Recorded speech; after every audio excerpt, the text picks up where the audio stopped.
All right, welcome back everybody. This video is going to be talking about pantry items, things that we should be having in our cupboards to help cook and making sure our food is tasting really good. Now, this is a great thing to share with your family, with the older kids that are maybe starting to do their own recipes or cooking more on their own, understanding how to make their foods taste better, and understanding those taste buds that we have in our mouth before you even cook anything. One of the things that we get a lot with kids is that they don't like certain things. They don't like the way things taste in their mouth. For example, textures can come up, flavors can also come up. So really discussing with your child, why they don't like something, if it's a texture thing, if it's a flavor thing, and really making sure they understand those 5 flavor profiles. So sweet, salty, sour, spicy, and bitter. Giving them foods that taste bitter so that they can respond back to you, yeah, that's bitter. Giving them foods that might be a bit too salty, and understanding how they can balance those things out is also really important, because as a chef, when you're working in a kitchen, in a restaurant, when your dish comes back and it doesn't taste good, you want to understand why. The other thing to remember with children is that kids who are eating a lot of sugar are throwing their taste buds off. So foods that might be tasting really fine to you could be very bland to them because they've been eating a lot of sugar in their diet. Candy. We're not going to go into making you feel bad about any of that, but it's really important to understand that that might be where they're coming from. Taking zinc, chewable tablets can balance those flavor profiles out for a child. We learned that early on with our nutritionist. So that's just an important thing to sort of keep in mind. It might taste okay to you, but to your child, it may not. So let's talk about what we should be having in all of our pantries to making sure our food tastes good. I would say the first thing would be salt and pepper, right? So in our kitchens, in both at home here and in the cooking classes, we put salt in a jar like this. We use kosher, coarse salt. And this way it's easier to control. We're not dumping a whole bunch in. We can take finger pinches of salt and sprinkle it into our food. Keeping in mind, kids' fingers are a lot smaller than ours. So sometimes I'll either say it's going to be a 3-finger pinch or a 2-finger pinch, depending. And we want to taste things as we go. We use salt a lot in things like making pasta in the water before it's boiling, before we're cooking our pasta. We're putting quite a bit of salt in that. Obviously, the parent or partner with salt is pepper, and it's probably one of the first sort of spices that children taste, right? A lot of kids don't like pepper because they think it's really spicy. And so really letting them taste what pepper smells like letting them smell it and letting them taste it, and letting them understand that there's different coarseness levels. So this pepper grinder is great because it's got the little adjustment on the top, so you can get coarse ground or not. But even getting your child to use it to grind pepper is a great fine motor skills to do. So salt and pepper is probably the first thing that we all have in our kitchen. The next thing that a lot of kids don't always grasp is before you're cooking anything in a frying pan, like meat or vegetables, they need to use an oil. And there's a lot of different kinds of oil. So we have extra virgin oil. We have grapeseed oil. We have canola oils. We have sunflower oils. We have corn oils. As a parent, when you're actually shopping for these things, my suggestion and thing to keep in your mind when you're buying things like canola, grapeseed, avocado seed, all these different oils, is to remember that canola oil and corn oil are probably the most GMO'd oils out there. Okay, genetically modified oils are ones that I really try to stay clear of. So if you are wanting an sort of an alternative to olive oil, which is usually quite expensive, and it should be, it's one of the better tasting oils. It's one of the oils to have when we're making dressings or we're eating it kind of raw. Olive oil is really, it should be expensive because it takes a lot to make it.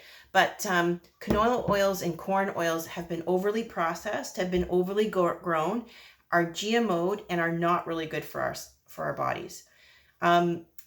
Grapeseed oil is a little bit better, so is avocado seed oil. Not as heavily GMO'd.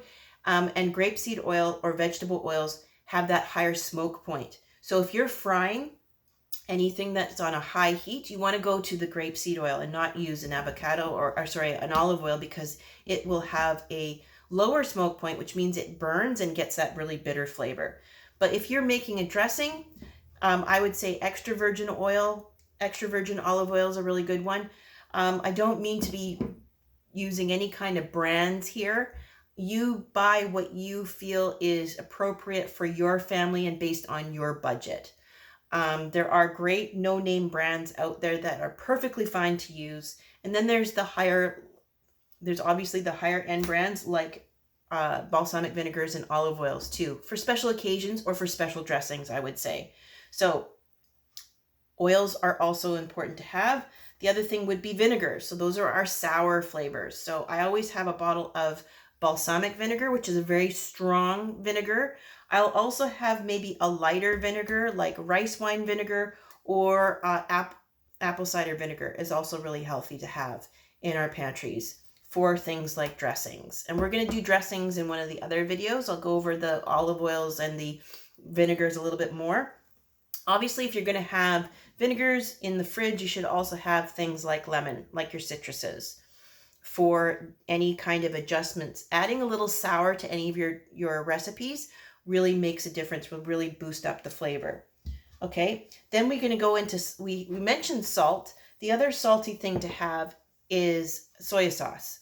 So I like to use this brand in particular, Yamasa, or the lighter version of soy sauce versus the dark soy sauces. The dark ones tend to be very, very salty.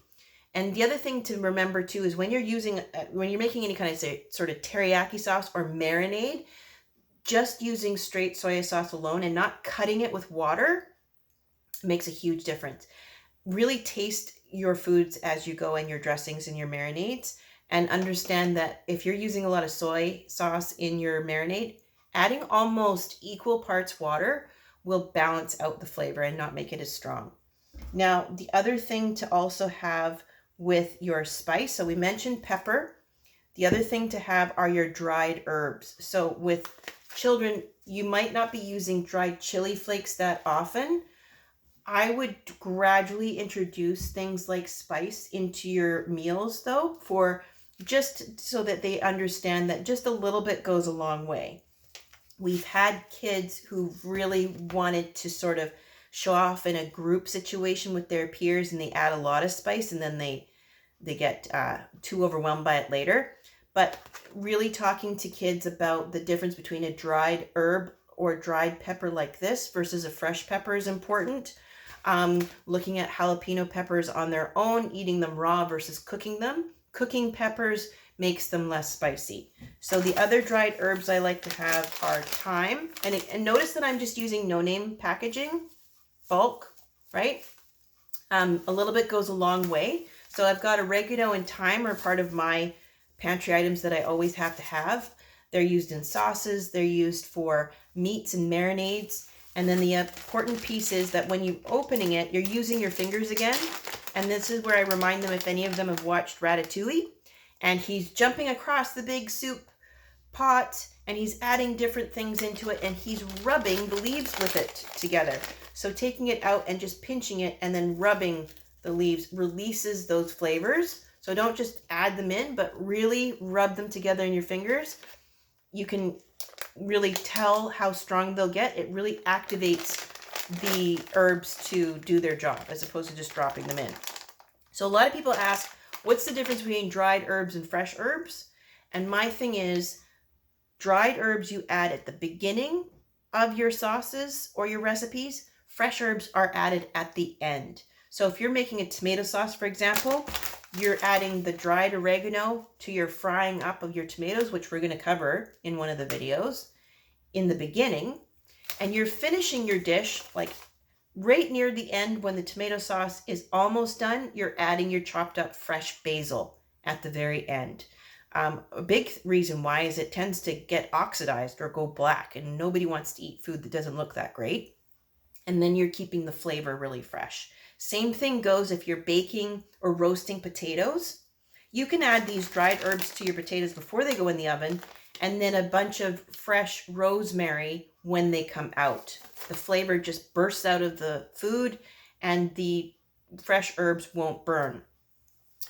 Not necessarily a dried or an item that has a long shelf life, but the other two things that I always have in my pantry are ginger and garlic. I would also say onions are part of this whole flavor profile too.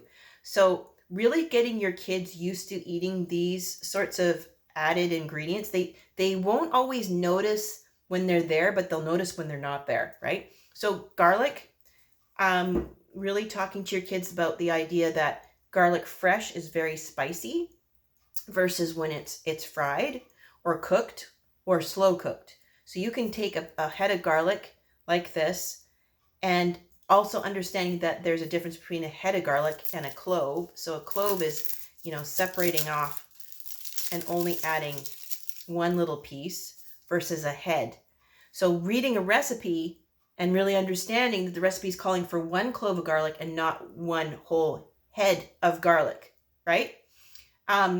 A raw piece of garlic grated into a dressing is going to make the whole dressing super strong. You only need one clove, versus if you are wanting something a little bit more sweeter, you're going to take that whole head of garlic, cut it in half, drizzle it with some olive oil, salt and pepper, put it in the oven, and slow roast it over time, and it's going to be nice and sweet.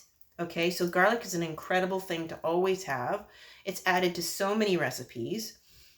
Also knowing that try to steer away from garlic grown in places like China, who don't have a very good sort of philosophy around where their soil, how they grow their food. Soil in China can be contaminated with sewage. And so you want to really look at where your food is coming from. So soil, garlic grown locally, of course, or in your own backyard, best. But steering away from garlic grown in Asia. Okay, sad but true. Now, the last thing I want to say about garlic and making sure you're using it and cooking with it a lot is that it's really, really good for our immune systems. It's an immune booster, so eating a lot of it keeps us healthy. Now, ginger also keeps us really healthy. It's got a more spicy and sort of sour profile, I would say. Letting kids break it open, letting them smell it, that really kind of is the first sort of introduction to how it tastes. It's used obviously in a lot of Asian recipes and Indian recipes too. The other great thing about it, I always like to have a piece of it in my pantry. It's almost like a medicinal thing too when my kids have had upset stomachs. Okay, so slicing some ginger and putting it into warm water helps them with their digestion. Steer away from ginger ale and go towards fresh ginger root. It's cheaper and it's way better for you, and there's way less sugar. Now, when it comes to sugar, in a lot of our recipes, we try to steer away from white sugar. We try to use the sweeteners, the alternate sweeteners, so maple syrup, honey, maybe brown sugar, and then there's also sugar cane that you can find in some Asian grocery stores, and use really watching your kids when they're using it. Adding a little honey to a vinaigrette makes a huge difference to the overall profile and balance of a dish. Adding too much will go the other way. And as soon as you bring out something like honey when you're using it in your kitchen, kids really will want to use it. Now, this honey has kind of gotten all crystallized. Hopefully most of us remember that if we put it into a pot of warm water, it can dissolve. And it's one of the superfoods too. It can last for, I think they've said, thousands of years, honey. Okay, so that's the basics of what you should have in your dried pantry. The other key things to have, I would say, are things like pasta, rice, as part of your dried goods. We're going to go over how to make pasta at least. Onions, like I mentioned.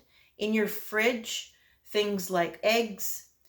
Now, I want to just say too, I know that there will probably be some dietary restrictions out there. If any of this doesn't resonate with your family, please feel free to ignore it. These are just standard things that I use on a regular basis in our recipes and the cooking classes or here at home that get me through. So eggs are a really big thing for me. I've got 2 teenagers. that eat them on a regular basis. They're fast, they're high in protein, and they're really good for you. I would say try to find, if you can, any kind of free range eggs are better than the caged or caged free even. Really talk to your kids about where you're getting your eggs. Dijon mustard's another one. You're gonna see that in the vinaigrette recipe that we make and why Dijon is a great thing. Capers are another one. There's a salty sort of item. Parmesan cheese is another one. You can see where I'm going here, kind of getting into a Caesar salad dressing. But Parmesan cheese it adds so much to so many different recipes, from the Italian dishes, adding them into sauce, adding Parmesan into sauces, adding it into mashed potatoes.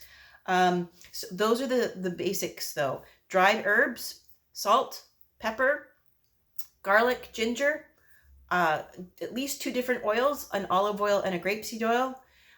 Sesame oil I didn't really mention, but that's also an Asian pantry item to have. And in the Asian sort of food groups that you want to have in terms of sauces would be rice wine vinegar, a really good light soy sauce, sesame oil, oyster sauce, or hoisin. Oyster sauce is the saltier one. Hoisin is the sweeter one. Black bean sauce is also a good one to have. Once you have all those different things, you go grocery shopping, you bring in some fresh veggies, and you have all those pantry items. It makes making your meal that much easier and that much more tasty. So I hope you enjoyed that. I hope that all made sense. If you're one of those kids that are going off and starting out life on your own and going to be setting up your own kitchen, I do wish that you take these tips and advice into play and really remember that once you have that base, you can really expand and make all kinds of great things for yourself and for your family too. So that's our pantry video. Thanks very much.